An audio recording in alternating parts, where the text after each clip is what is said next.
ಕೊಡಗು ಜಿಲ್ಲೆಯಲ್ಲಿ ಮಳೆಯ ಅವಾಂತರ ಅಂದರೆ ಮಳೆ ಸ್ವಲ್ಪ ಕಡಿಮೆಯಾಗಿದ್ದರೂ ಕೂಡ ಜಿಲ್ಲೆಯ ವಿವಿಧೆಡೆ ಮಳೆಯ ಅವಾಂತರಗಳು ಇನ್ನೂ ಕೂಡ ಮುಂದುವರಿತಾ ಇದೆ.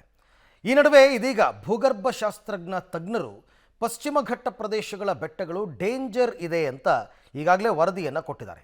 ಅಲ್ಲದೆ ಕೊಡಗು ಜಿಲ್ಲೆಯ 104 ಪ್ರದೇಶಗಳು ಭೂಕುಸಿತ ಉಂಟಾಗುವ ಸ್ಥಳ ಅಂತ ಗುರುತು ಮಾಡಿದ್ದಾರೆ.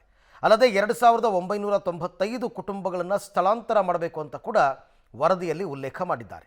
ಹೀಗಾಗಿ ಇಲ್ಲಿನ ಜನರಲ್ಲಿ ಈಗ ಭೂಕುಸಿತದ ಆತಂಕ ಮನೆ ಮಾಡಿದೆ. ಈ ಹಿಂದೆ ಒಂದು ಸರ್ತಿ ಬ್ರಹ್ಮಗಿರಿ ಬೆಟ್ಟ ಭೂಕುಸಿತ ಉಂಟಾಗಿ ಭಾರಿ ಅನಾಹುತ ಆಗಿತ್ತು. ಸೊ ಈಗಲೂ ಕೂಡ ಜನ ಅದೇ ಆತಂಕದಲ್ಲಿ ಬದುಕ್ತಾ ಇದ್ದಾರೆ. ಈ ಬಗ್ಗೆ ನಮ್ಮ ಮಡಿಕೇರಿ ಪ್ರತಿನಿಧಿ ಮಲ್ಲಿಕಾರ್ಜುನ್ ಒಂದು ಪ್ರತ್ಯಕ್ಷ ವರದಿಯನ್ನು ನೀಡಿದ್ದಾರೆ. ನೋಡೋಣ ಬನ್ನಿ. 2018 ಕೊಡಗು ಜಿಲ್ಲೆಗೆ ಅತ್ಯಂತ ಅಪಾಯಕಾರಿಯಾದಂತಹ ಸಂದರ್ಭ. 2018 ಇರ್ಬೋದು, 19 ಇರ್ಬೋದು, ನಿರಂತರವಾಗಿ ಒಂದಲ್ಲ ಒಂದು ರೀತಿಯ ಅವಾಂತರಗಳು ಈ ಆಗಸ್ಟ್ ತಿಂಗಳಲ್ಲೇ ಸಂಭವಿಸ್ತಾ ಇದೆ. ಅಷ್ಟೇ ಅಲ್ಲದೆ ಇದೀಗ ಭೂಗರ್ಭ ಶಾಸ್ತ್ರ ತಜ್ಞರು ಕೂಡ ಈಗಾಗಲೇ ಸಾಕಷ್ಟು ಪಶ್ಚಿಮ ಘಟ್ಟ ತಪ್ಪಲಿನಲ್ಲಿರ್ತಕ್ಕಂಥ ಪ್ರದೇಶ ಏನಿದೆ, ಬೆಟ್ಟ ಪ್ರದೇಶ ಏನಿದೆ, ಅವೆಲ್ಲವೂ ಕೂಡ ಅತ್ಯಂತ ಸೂಕ್ಷ್ಮ ಪ್ರದೇಶ ಅಂತ ಕೂಡ ಹೇಳ್ತಾ ಇದ್ದಾರೆ. ಈಗಾಗಲೇ ವರದಿಯನ್ನು ಕೂಡ ಕೊಟ್ಟಿರ್ತಕ್ಕಂಥದ್ದು. ಹೀಗಾಗಿ ಕೊಡಗು ಜಿಲ್ಲೆಯಲ್ಲಿ 104 ಭೂಕುಸಿತ ಉಂಟಾಗುವ ಪ್ರದೇಶ ಅಂತ ಹೇಳಲಾಗ್ತಿದೆ. ಪ್ರಸ್ತುತ ಪಬ್ಲಿಕ್ ಟಿವಿ ಕೂಡ ಅಂತಹ ಒಂದು ಪ್ರದೇಶವಾಗಿರ್ತಕ್ಕಂಥ ವಿರಾಜಪೇಟೆ ತಾಲೂಕಿನ ತೋರ ಗ್ರಾಮದಲ್ಲಿ ನಾವಿದ್ದೇವೆ. ನೀವು ಇಲ್ಲಿ ದೃಶ್ಯದಲ್ಲಿ ನೋಡ್ಬೋದು. ತೋರ ಗ್ರಾಮ ಏನು, ಈ ಗ್ರಾಮ ನೋಡ್ತಿದ್ರೆ ಈ ಸುತ್ತಮುತ್ತ ಇರತಕ್ಕಂಥ ಅರಣ್ಯ ಪ್ರದೇಶ ಈಗ ಕಾಣಿಸ್ತಾ ಇದೆ. ಆದರೆ 2019ಕ್ಕೆ ಇಲ್ಲಿ ಸುತ್ತಮುತ್ತ ಇರ್ತಕ್ಕಂಥ ಪ್ರದೇಶ ನೋಡಿದಾಗೆಲ್ಲ ಇಲ್ಲಿ ಸಾಕಷ್ಟು ಮನೆಗಳು ಕೂಡ ಇತ್ತು. ಸುಮಾರು 6ರಿಂದ 7 ಮನೆಗಳು ಕೂಡ ಇತ್ತು. ಆದರೆ ಆಗಸ್ಟ್ ತಿಂಗಳಲ್ಲಿ ಸಂಭವಿಸಿದ ದುರ್ಘಟನೆ ಒಂದು, ಇಲ್ಲಿ ಇರ್ತಕ್ಕಂಥ 6 ಕುಟುಂಬಗಳು ಕೂಡ ಇದು ನಾಶವಾಗಿತ್ತು. ಅದರಲ್ಲೂ ಕೂಡ ಒಂದೇ ಕುಟುಂಬದ 4 ಈ ಒಂದು ಪ್ರಕೃತಿಯ ವಿಕೋಪಕ್ಕೆ ಬಲಿಯಾಗಿದ್ದರು, ಭೂ ಸಮಾಧಿ ಕೂಡ ಆಗಿದ್ರು. ಇವತ್ತೇನು ವಯನಾಡಿನಲ್ಲಿ ಮೃತದೇಹಗಳನ್ನ ಹುಡುಕ್ತಾ ಇದ್ದಾರೆ. ಒಂದು ರೀತಿ ನೋವಿನ ದುಃಖದ ವಿಚಾರಗಳು ಕೂಡ ಇದೆ.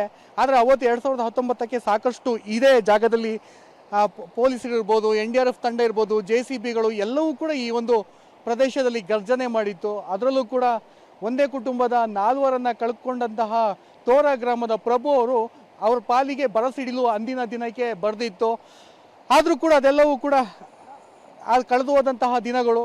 ಇವತ್ತು ಒಂದು ಬದುಕನ್ನು ಒಂದು ರೀತಿ ರೂಪಿಸ್ಕೊಳ್ತಾ ಇದ್ದಾರೆ. ಆದರೆ ಇವತ್ತಿಗೂ ಕೂಡ ಈಗಾಗಲೇ ಏನು ಭೂಗರ್ಭ ಶಾಸ್ತ್ರ ಇಲಾಖೆಯ ತಜ್ಞರು ಒಂದಷ್ಟು ಕೊಡಗಿನಾದ್ಯಂತ ಇರ್ತಕ್ಕಂಥ ಸೂಕ್ಷ್ಮ ಪ್ರದೇಶಗಳು ಭೂಕುಸಿತ ಉಂಟಾಗ್ತದೆ, 104 ಸ್ಥಳಗಳೇನಿದೆ ಅದೆಲ್ಲವೂ ಕೂಡ ಮತ್ತೆ ಲ್ಯಾಂಡ್ಸ್ಲೈಡ್ ಆಗುವ ಸಾಧ್ಯತೆಗಳು ಕೂಡ ಇದೆ. ಹೀಗಾಗಿ 2995ಕ್ಕೂ ಅಧಿಕ ಕುಟುಂಬಗಳನ್ನ ಸ್ಥಳಾಂತರವನ್ನು ಮಾಡಲೇಬೇಕು ಅನ್ನೋದು ಕೂಡ ಹೇಳ್ತಾ ಇದ್ದಾರೆ. ಹೀಗಾಗಿ ಸ್ಥಳೀಯ ಗ್ರಾಮಸ್ಥರಿಗೆ ಇರ್ಬೋದು, ಕೊಡಗಿನ ಜನರಿಗೆ ಒಂದು ರೀತಿ ಆತಂಕ ಹೆಚ್ಚಾಗ್ತಿದೆ. ಅದರಲ್ಲೂ ಕೂಡ ಕೊಡಗಿನ 5 ತಾಲೂಕುಗಳೇನಿದೆ, ಸೋಮವಾರಪೇಟೆ ಇರ್ಬೋದು, ವಿರಾಜಪೇಟೆ, ಕುಶಾಲನಗರ, ಪೊನ್ನಂಪೇಟೆ, ಈ ಭಾಗದ ಸುತ್ತಮುತ್ತ ಇರ್ತಕ್ಕಂಥ ಎಲ್ಲ ಏನು 104 ಭೂಕುಸಿತ ಪ್ರದೇಶವನ್ನು ಏನು ಗುರುತು ಮಾಡಿದ್ದಾರೆ, ಇದು ಒಂದು ರೀತಿ ಜಿಲ್ಲೆಯ ಜನರಲ್ಲಿ ಆತಂಕ ಕೂಡ ಮೂಡ್ತಾ ಇದೆ. ಆದರೆ ಕೊಡಗಿನ 104 ಪ್ರದೇಶ ಕೂಡ ಭೂಕುಸಿತ ಉಂಟಾಗುವ ಪ್ರದೇಶ ಅಂತ ಈಗಾಗಲೇ ಹೇಳಿರೋದ್ರಿಂದ ಹೀಗಾಗಿ ಒಂದು ರೀತಿ ಜನರು ಕೂಡ ಆತಂಕಕ್ಕೆ ಒಳಗಾಗ್ತಿದ್ದಾರೆ. ಈ ಆಗಸ್ಟ್ ತಿಂಗಳ ಕಂಟಕವನ್ನು ಒಂದು ರೀತಿ ಕಳೆದ್ರೆ ಸಾಕು ಅನ್ನೋದು ಜಿಲ್ಲೆಯ ಜನರ ಬಯಕೆ ಆಗಿರ್ತಕ್ಕಂಥದ್ದು. ಕ್ಯಾಮ್ರಾಮನ್ ಶಿವ ಜೊತೆ ಮಲ್ಲಿಕಾರ್ಜುನ್, ಪಬ್ಲಿಕ್ ಟಿವಿ, ಮಡಿಕೇರಿ.